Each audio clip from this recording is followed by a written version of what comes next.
कल हमने वासा रेक्टा के बारे में पढ़ लिया था बेटा, है ना। तो आज हम पढ़ेंगे, हमने किडनी की स्ट्रक्चर पढ़ ली, किडनी नेफ्रॉन कितने टाइप के हैं वो पढ़ लिए, नेफ्रॉन की स्ट्रक्चर हमने पढ़ ली। तो आज हम क्या पढ़ेंगे, physiology of urine formation, urine का फॉर्मेशन कैसे होता है वो आज हम पढ़ेंगे बेटा।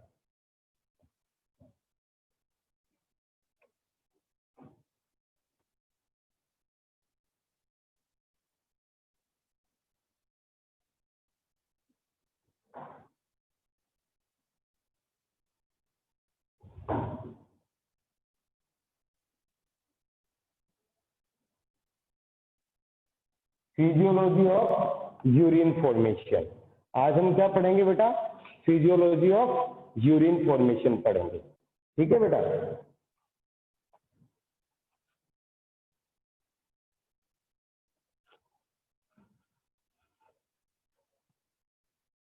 ठीक है, अब देखिए होगा क्या, आपको पता है अगर उसी को हम एक नाम देते हैं, फिजियोलॉजी ऑफ यूरिन फॉर्मेशन को हम एक नाम देते हैं जिसको बोलते हैं यूरोपोइसिस। क्या बोलते हैं बेटा,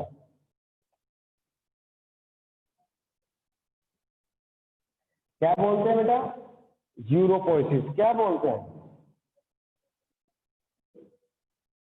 यूरोपोइसिस। क्या बोलते हैं, यूरोपोइसिस बोलते हैं उसको। Physiology of urine formation, urine का फॉर्मेशन ही क्या कहलाता है, क्या कहलाता है बेटा, क्या कहलाता है,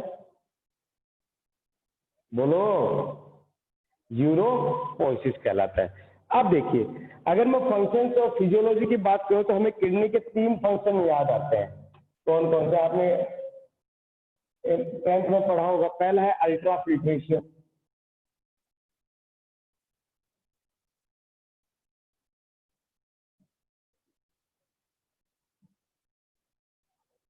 अल्ट्रा फिल्ट्रेशन या ग्लोमेरुलस फिल्ट्रेशन।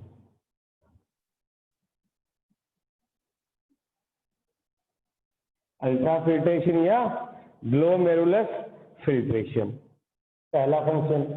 दूसरे फंक्शन की अगर हम बात करें तो क्या होगा बेटा, सेलेक्टिव रीएब्जॉर्प्शन।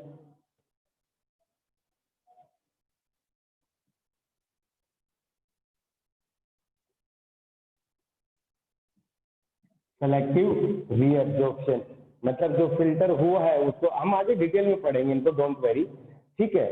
और थर्ड क्या होगा, ट्यूबुलर सिक्रीशन।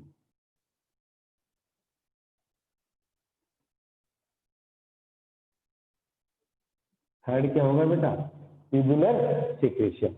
ये 3 फंक्शन होते हैं किडनी के, ultra filtration, selective reabsorption and tubular secretion.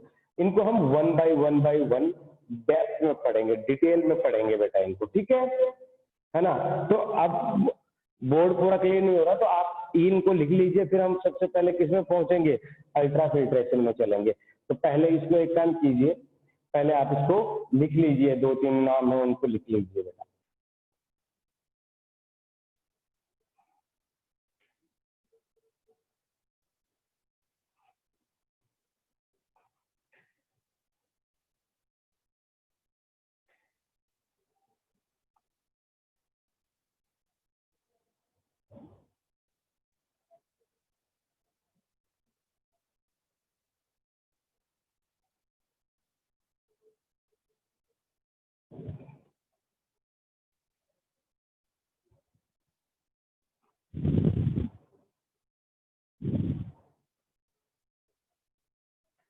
Done everybody, बना लिया सबने, लिख लिया, 3 ही तो नाम लाइन लिखनी थी।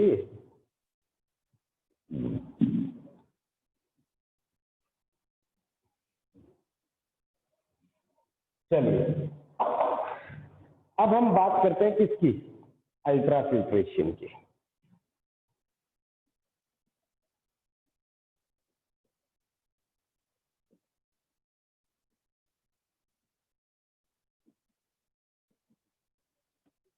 अल्ट्रा फिल्ट्रेशन की बात करते हैं। अब देखिए अल्ट्रा फिल्ट्रेशन में मैं एक डायग्राम बनाऊंगा, उसके हिसाब से समझाऊंगा। वहां से सब कुछ समझ में आ जाएगा। आगे हमें क्या बनाना है,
ये ग्लोमेरुलस है, ठीक है बेटा।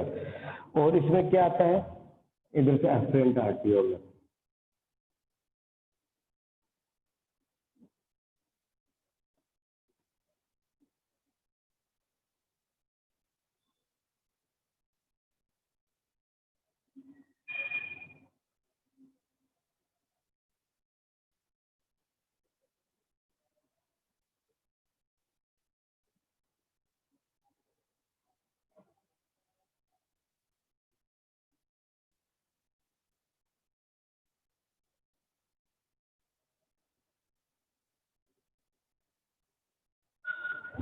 और यहाँ पे क्या था, ये ग्लोमेरुलस है, जहाँ पे क्या है, बहुत सारी ब्लड कैपिलरीज है।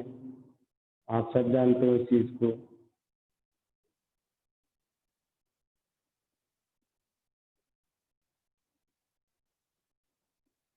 बहुत सारी क्या है, ब्लड कैपिलरीज है। अब आपको पता है ये जो एफरेंट आर्टियोल है ये,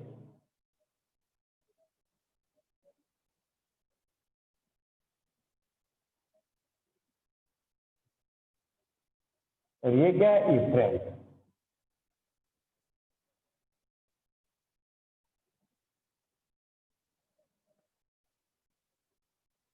ये अफरेंट और ये क्या है, इफरेंट आर्टियोल है। ये सुन लो।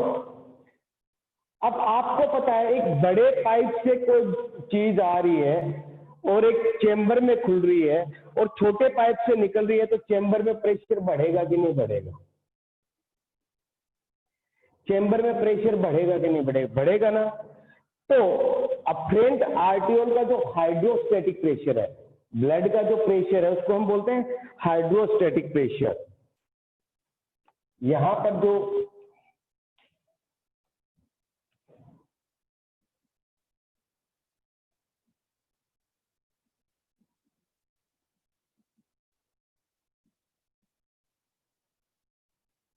हाइड्रोस्टेटिक प्रेशर है वो कितना होगा, जिसको हम क्या बोलेंगे, क्या बोलेंगे, टीबी, प्रेशर ऑफ ब्लड। कितना है, 60 mm ऑफ Hg। कल भी लिखाया था कि first set of capillaries, first set of capillaries में क्या होगा, जो ब्लड प्रेशर कितना होगा, जो यहां से ब्लड आएगा उसमें कितना होगा, 60 mm ऑफ Hg। चलिए यहां तक तो ठीक है, ये तो प्रेशर लग रहा है। अब उसको रेजिस्ट कौन कर रहा है वो देखते हैं। आपको पता है ब्लड में क्या होती है, प्रोटीन होती है कि नहीं होती?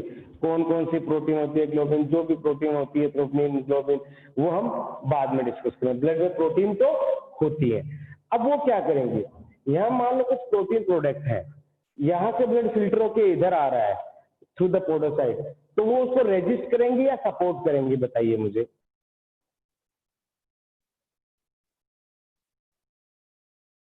वो उसको रेजिस्ट करेंगे या सपोर्ट करेंगे। मान लीजिए कोई यहाँ से कोई चीजें छानी जा रही है, नीचे पत्थर रख दिए हमने बीच में और ऊपर से पानी आ रहा है, तो पत्थर उसको सपोर्ट करेगा या रेजिस्ट करेगा पानी को जाने से? रेजिस्ट करेगा कि नहीं करेगा? तो यहां पर हम बात करें अगर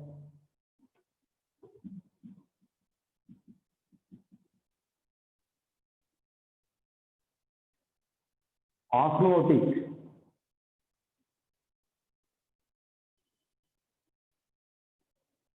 प्रेशर ऑफ प्रोटीन, वो कितना होगा बेटा?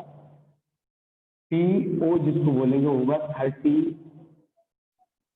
mm ऑफ Hg या मर्करी, 30 mm ऑफ Hg या मर्करी। मतलब जो 60 आ रहा है उसका अपोज कितना किसने किया है? 30 ने अपोज कर दिया। तो रिजल्ट कितना बचा हमारे पास? भाई ऊपर से प्रेशर आ रहा है 60, नीचे से अपोज कर रहा है 30, तो कितना बचा हमारे पास? 30 तो बचा। लेकिन जरूरी तो नहीं है यही काम करेगा, आगे देखिए।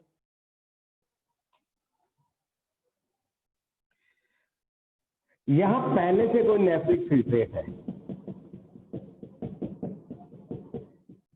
जो फिल्ट्रेशन पहले से फिल्टर हुआ।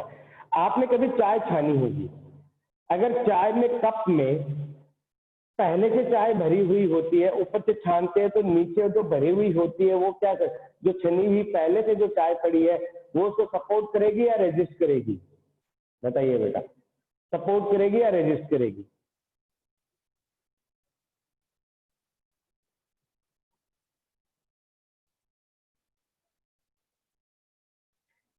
डेफिनेटली रेजिस्ट करेगी। तो क्या होगा? ये भी लिक्विड है तो hydrostatic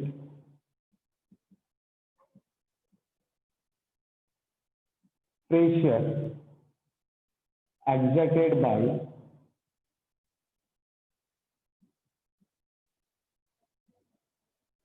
exerted by nephric filtrate.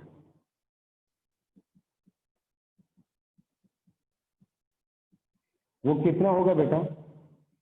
Pc is equal to 10 millimetre of mercury. कितना होगा? 10 mm ऑफ Hg। क्या ये सपोर्ट कर रहा है या रेजिस्ट कर रहा है बेटा बताइए?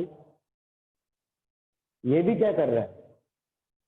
रेजिस्ट कर रहा है, सपोर्ट कर रहा है फिल्ट्रेशन को? अरे बोलो भाई, रेजिस्ट कर रहा है। चलिए,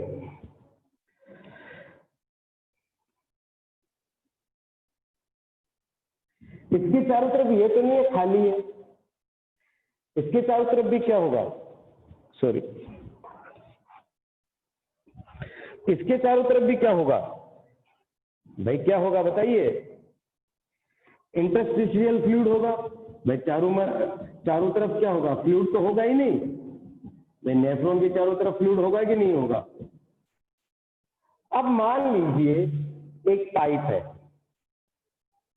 और उसमें पानी का फ्लो हो रहा है, हमने उसको दबा दिया, प्रेशर लगा दिया, तो पानी को फ्लो को हम सपोर्ट करेंगे या अपोज करेंगे?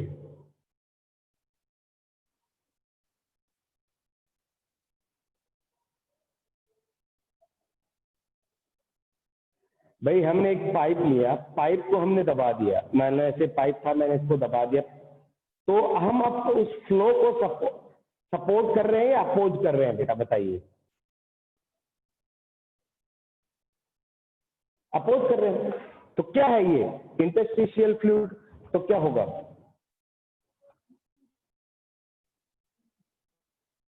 हाइड्रोस्टैटिक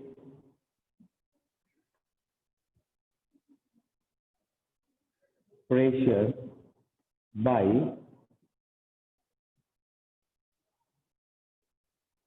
इंटरस्टिशियल, क्या होगा? फ्लूइड। इंटरस्टिशियल फ्लूइड का मतलब क्या होगा?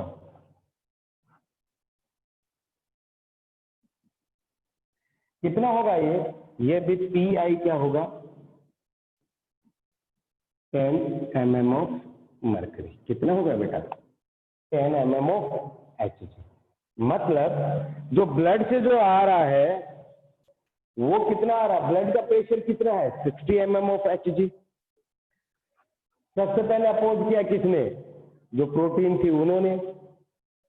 मान लीजिए आप चाय छान रहे हो और छलनी में पहले से ही चाय पत्ती पड़ी हुई है, तो क्या वो सपोर्ट करेगी या अपोज करेगी?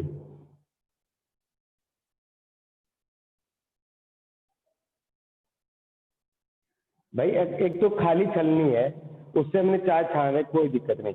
उस छलनी में पहले से चाय पत्ती पड़ी हुई है, फिर हम ऊपर से चाय डालें तो सपोर्ट करेगी या अपोज करेगी? अपोज करेगी। वही मतलब है प्रोटीन का। दूसरा, कप में चाय पहले से भरी हुई है और हम फिर छान रहे हैं, नीचे से प्रेशर आ रहा है, वो भी सपोर्ट करेगा या अपोज करेगा?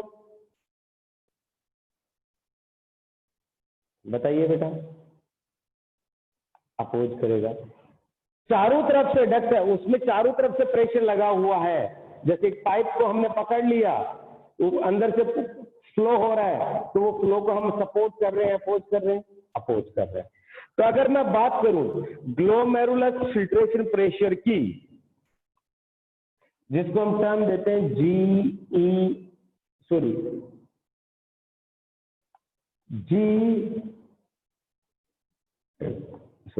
S T,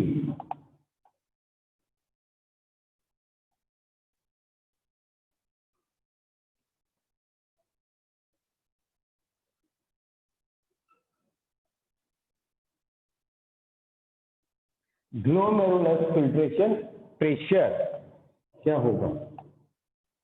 TB. ये तो क्या पॉजिटिव है, और सारे ये क्या करें? ये भी अपोज कर रहा है, ये भी अपोज कर रहा है और ये भी अपोज कर रहा है, तो क्या होगा? PO plus PC plus PI। ऐसा ही है। तो ये कितना है?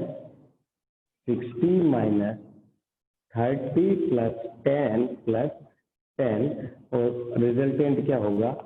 10 मिलीमीटर ऑफ H।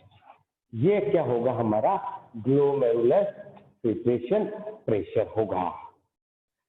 यहां तक किसी को तकलीफ या कोई बात नहीं समझ में आई हो? बताइए मुझे।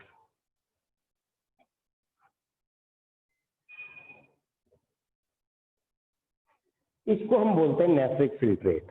जो नेफ्रॉन से फिल्ट्रेशन होके आ गया through the slit pore of the podocytes, उसको हम बोलते हैं नेफ्रिक फिल्ट्रेट, जो ग्रीन कलर में है। यहां तक समझ में आ गया? मैं कह रहा हूं ग्लोमेरुलस फिल्ट्रेशन प्रेशर मतलब रिजल्टेंट प्रेशर कितना है। तो ऊपर से प्रेशर कितना लग रहा है? 60 mm ऑफ Hg। ये ऊपर से लग रहा है, लेकिन ये भी क्या कर रहा है? अपोज कर रहा है। ये भी क्या कर रहा है? अपोज कर रहा है। ये भी क्या कर रहा है? अपोज कर रहा है। ये 30 है, ये 10 है और ये 10 है। तो रिजल्टेंट कितने पर? भाई इसका प्रेशर की जो यहाँ पे आके क्वांटिटी कितनी हो गई बेटा? 10 mm ऑफ Hg। क्लियर है? आप बना लीजिए बेटा इसको।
बना लिया बेटा सबने? चलिए,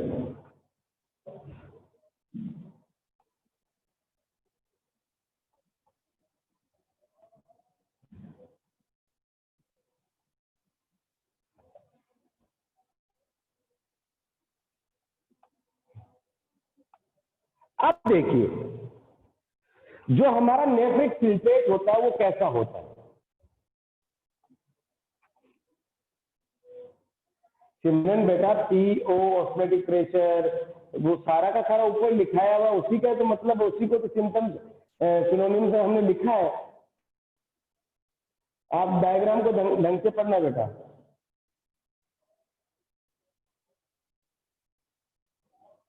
जय करण, ब्लड है या उसमें फिल्ट्रेशन किसका हो रहा था? ब्लड का ही फिल्ट्रेशन हो रहा था।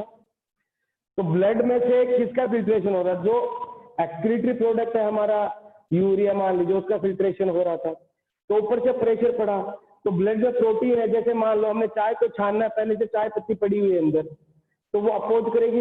एक तो आप पानी को छानो, सीधा पानी है आपके पास, है ना? पानी को, पानी जल्दी छनेगा या चाय पत्ती के साथ चाय जल्दी छनेगी, बताइए आप।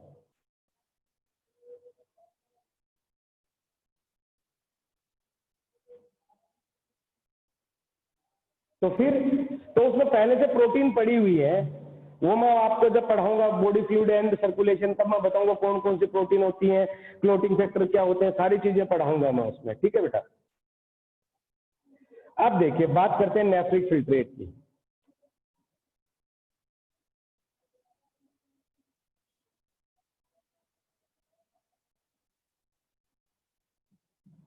नेफ्रिक फिल्ट्रेट की बात करते हैं। नेफ्रिक फिल्ट्रेट में होता क्या क्या है? नेफ्रिक फिल्ट्रेट क्या होता है? जो ग्लोमेरुलस से, अगर मैं यहां डायग्राम बना के दोबारा समझाना चाहूंगा आपको,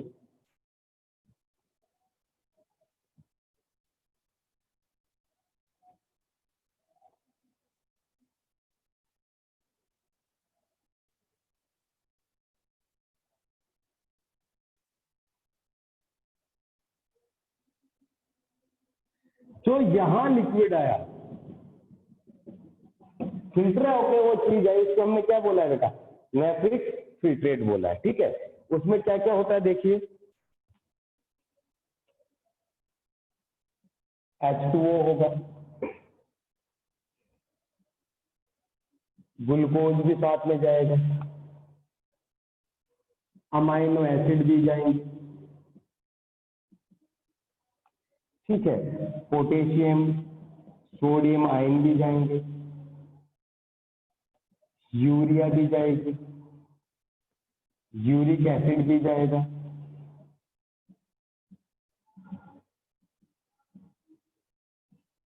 यूरिक एसिड भी जाएगा, विटामिन भी जाएंगे। और कौन से विटामिन जाएंगे? ये बहुत अच्छी बात है, ये बहुत तगड़ा क्वेश्चन बता रहा हूं बेटा मैं आपको कि नेफ्रिक फिल्ट्रेट में कौन से विटामिन जाएंगे? वही विटामिन जाएंगे जो क्या होंगे? Water soluble. बहुत अच्छा क्वेश्चन है बेटा ये।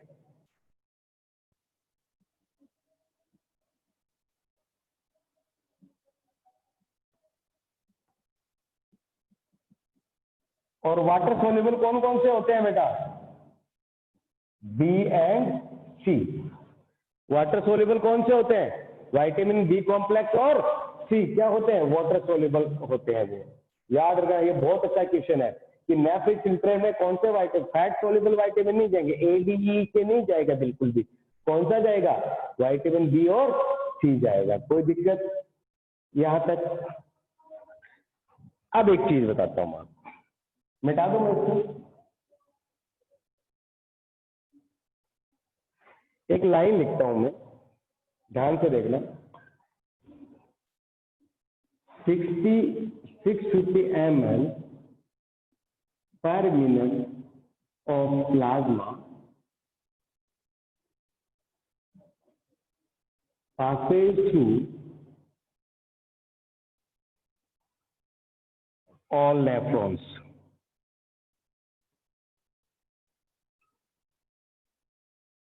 of both kidneys. मतलब 1 मिनट में 650 ml प्लाज्मा दोनों किडनियों के अंदर से निकलता है। आगे देखिए, इसको हम बोलते हैं, इस जो टर्म को बोलते हैं क्या, रीनल प्लाज्मा। क्या बोलते हैं?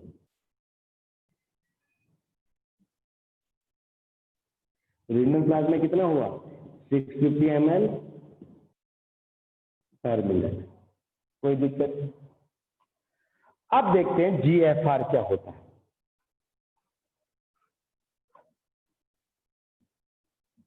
जीएफपी हमने पढ़ा था, ये होता है ग्लोमेरुलर, ग्लोमेरुलर भी लिखते हैं, ग्लोमेरुलस भी लिखते हैं, ग्लोमेरुलर फिल्ट्रेशन रेट।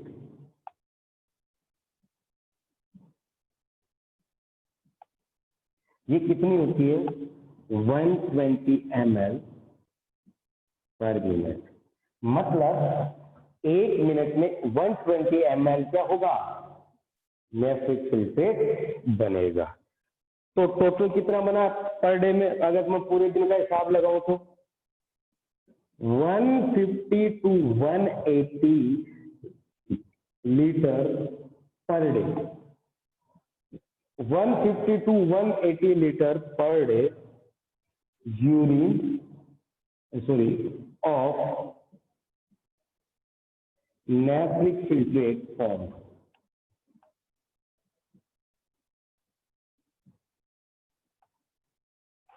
मतलब 180 लीटर के लगभग एवरीडे नेफ्रिक फिल्ट्रेट बनता है। और यूरिन का आउटपुट कितना होता है? 1.5 टू 1.8 लीटर पर डे क्या होगा? Urine excreted. जब नॉर्मल कंडीशन की बात कर रहा हूं मैं, बात नहीं कर रहा कि आपको कोई डिजीज हो या ना हो, नॉर्मल बात कर रहा हूं। आप देखिए बेटा, 650 ml ब्लड पर minute, plasma, blood plasma kidney से होके गुजरता है, उसमें से एवरी मिनट 125 ml फिल्ट्रेशन हो जाता है, और 150 to 180 ml, sorry 150 to 180 litre per day nephric filtrate बनता है। तो किसमें आता है? नेफ्रॉन में आता है। लेकिन कलेक्टिंग डक्ट तक क्या जाता है? 1.5 टू 180 लीटर। मतलब लगभग सारा का 148 टू 178 लीटर जो नेफ्रिक फिल्ट्रेट था वो रीएब्जॉर्ब हो जाता है। कहाँ पे? पीसीटी हो, चाहे लूप्स ऑफ हैनले हो, चाहे डीसीटी हो, चाहे कलेक्टिंग डक्ट हो। समझ रहे हो बात को? आप देखिए किडनी कितना काम करती है, किडनी कितनी इंपॉर्टेंट है बॉडी के लिए। कहते हैं कि 650 ml पर मिनट, एक हार में 60 मिनट होते हैं, 24 आवर में कितना होता है? आप मल्टीप्लाई कर लीजिए, मैं करके बता देता हूँ। 650 मल्टीप्लाई बाई कितना? एक हार की बात करें तो 60, 0, 0, 0, 0, 30 और 39। मतलब 39,000 ml, मतलब 39 लीटर 1 घंटे में हमारी किडनी क्या करती है? ब्लड को प्यूरिफाई करती है। अगर इसको मल्टीप्लाई बाय 24 कर दे तो बताओ कितना होगा? पता है आपको? तो किडनी का बहुत बड़ा इंपॉर्टेंस है। आई समझ में? तो अगर मैं रीनल प्लाज्मा की बात करूं तो 650 ml पर मिनट। अगर मैं ग्लोमेरुलर फिल्ट्रेशन रेट की बात करूं तो 125 होगा ml। अगर मैं नेफ्रिक फिल्ट्रेट कितना बनता है तो 150 तो 180। और अगर मैं बात करता हूं यूरिन का जो एक्सक्रीशन है, यूरिन फॉर्मेशन कितना होता है, वो 1.5 टू 1.8 लीटर पर डे होता है। लिख लीजिए बेटा।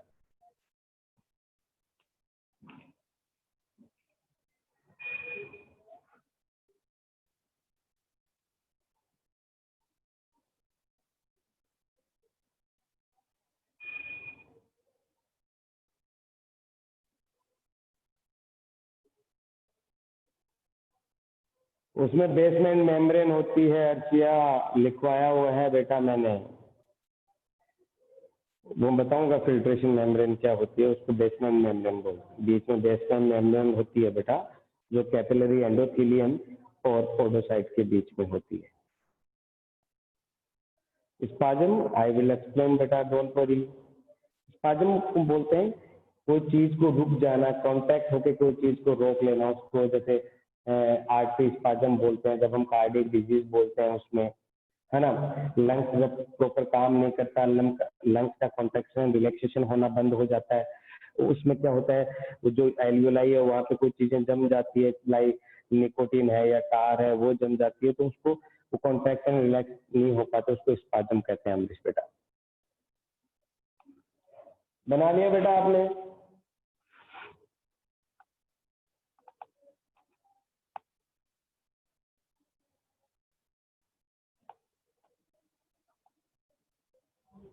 ये सबने बना लिया बेटा?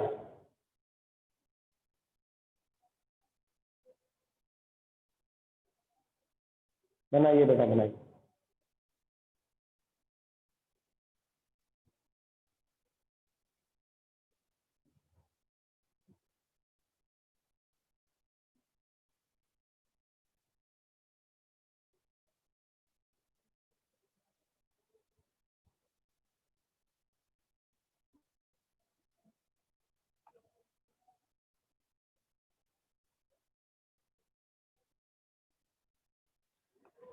चलिए बेटा, ये था पहला अल्ट्राफिल्ट्रेशन। दूसरा फंक्शन क्या?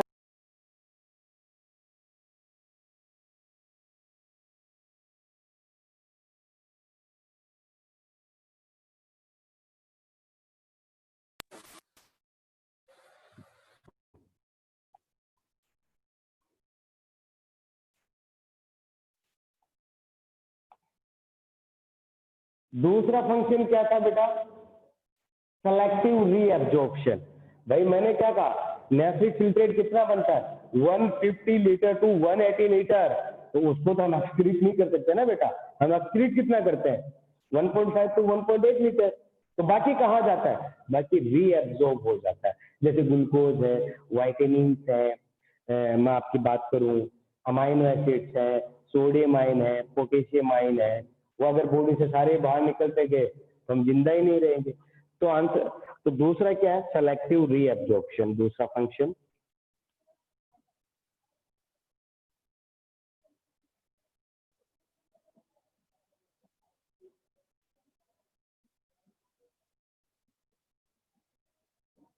मैं एब्जॉर्प्शन नहीं लग रहा, क्योंकि एब्जॉर्प्शन किसमें होता है? इंटेस्टाइन में होता है बेटा, ठीक है ना। तो मैं क्या लिख रहा हूं? Selective absorption.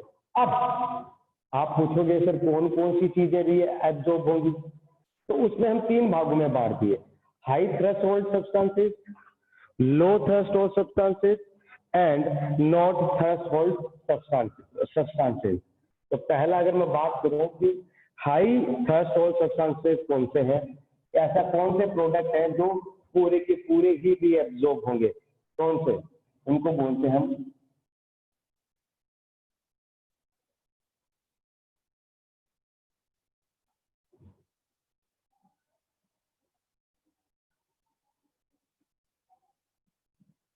High threshold substances. कौन कौन से होंगे?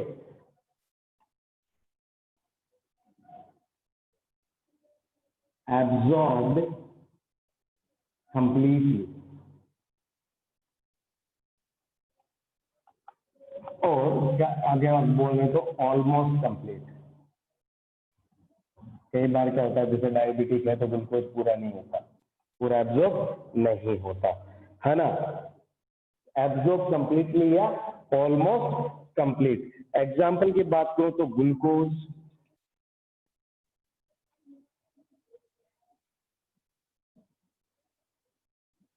ग्लूकोज, अमाइनो एसिड, ये क्या है बेटा?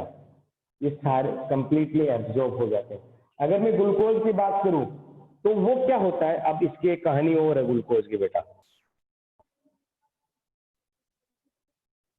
इसकी भी रीनल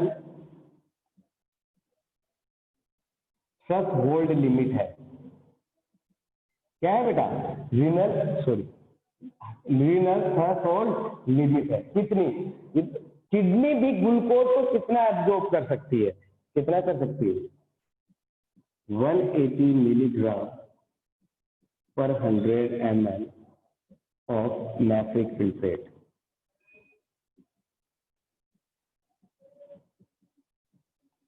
मतलब बेटा कि अगर 180 मिलीग्राम अगर ग्लूकोज है 100 ml में तो कर लेगा एब्जॉर्ब पूरा नेफ्रॉन। अगर इससे ज्यादा हुआ तो वो किससे पास आउट होगा?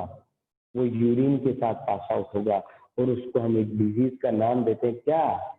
Diabetes mellitus. क्या बोलते हैं उसको? हम बोलते हैं डायबिटीज मेलाइटस डिजीज बोलते हैं उसको, कि ग्लूकोज भी यूरिन के साथ क्या हो रहा है? पास आउट हो रहा है बेटा। 180 mg तक तो ठीक है, तब तक तो हमारा नेफ्रिक फिल्टर जो हमारे नेफ्रॉन है उसको रीएब्जॉर्ब कर लेंगे, लेकिन उससे ज्यादा होने पे क्या होगा? वो रीएब्जॉर्ब नहीं हो पाएगा, तो वो यूरिन के साथ ही पास आउट होगा। और यूरिन में ग्लूकोज को आने का मतलब हम क्या कहते हैं? डायबिटीज मेलाइटस डिजीज कहते हैं। कोई दिक्कत? अब देखिए दूसरा है लो थ्रेशोल्ड।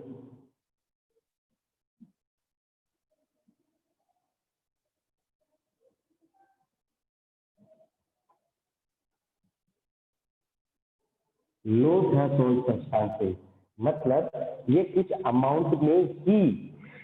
अमाउंट में ही क्या होता है? एब्जॉर्ब होता है। तो अगर मैं वो लिखूं इसके लिए, reabsorb in very small quantity, amount लिख देते हैं तो बाकी जुड़ रहेगा। वेरी स्मॉल अमाउंट, या सॉरी अमाउंट तो अच्छा नहीं लगता, क्वांटिटी लिख देते हैं।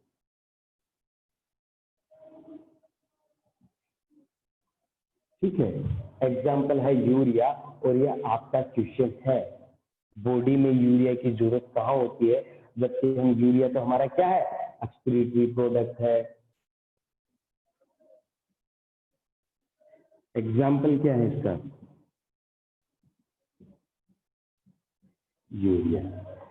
ये आपका क्वेश्चन है कि यूरिया को थोड़ा बहुत रीअब्जॉर्ब करने की जरूरत क्यों होती है, उसके फंक्शनिंग क्यों होते हैं। विजेंद्र सिंह जी वो पूछ रहे हैं कि अगर ग्लूकोज 180 से कम होगा तो हमारी बॉडी एब्जॉर्ब कर लेगी, क्या दिक्कत है? उसमें तो कोई इश्यू ही नहीं है, नेफ्रॉन पूरा का पूरा एब्जॉर्ब कर लेगा, तो कोई डिजीज नहीं है। थर्ड जो है not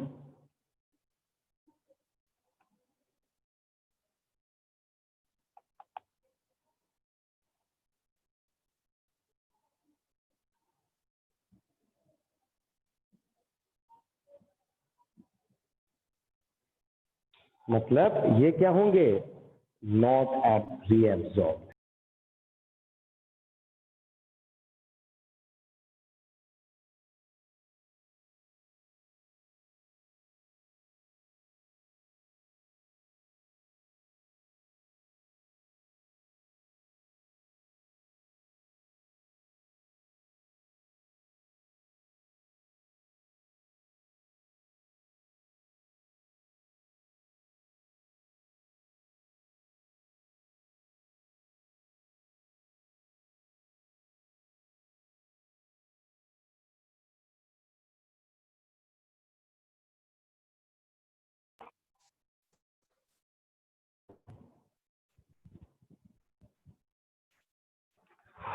not reabsorb at all, ये रीएब्जॉर्ब नहीं होते। क्या क्या?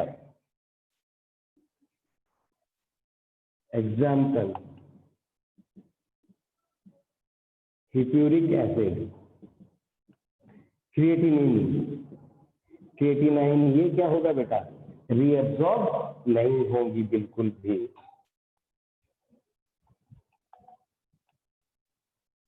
ये बिल्कुल भी क्या होंगी बेटा? रीएब्जॉर्ब नहीं होंगी। मेरी आवाज आ रही है?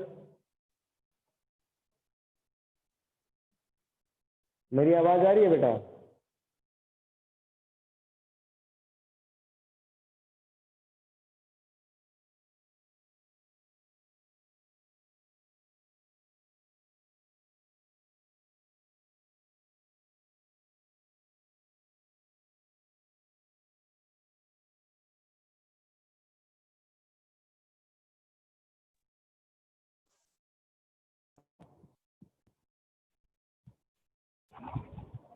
अब दिखाई दे रहा है बेटा? ठीक है, तो तीन टाइप के सब्सटेंसेस हैं, हाई थ्रेशोल्ड सब्सटेंसेस जिनको कंप्लीटली हमें रीअब्जॉर्ब करना पड़ेगा, लो थ्रेशोल्ड सब्सटेंसेस जिनको हम बहुत माइन्यूट क्वांटिटी में हमें रीअब्जॉर्ब करना पड़ेगा, और वो सब्सटेंसेस जिनको बिल्कुल भी एब्जॉर्ब नहीं करना पड़ेगा उनको क्या बोलते हैं? No threshold substances like hippuric acid और क्रिएटिनाइन। ठीक है बेटा?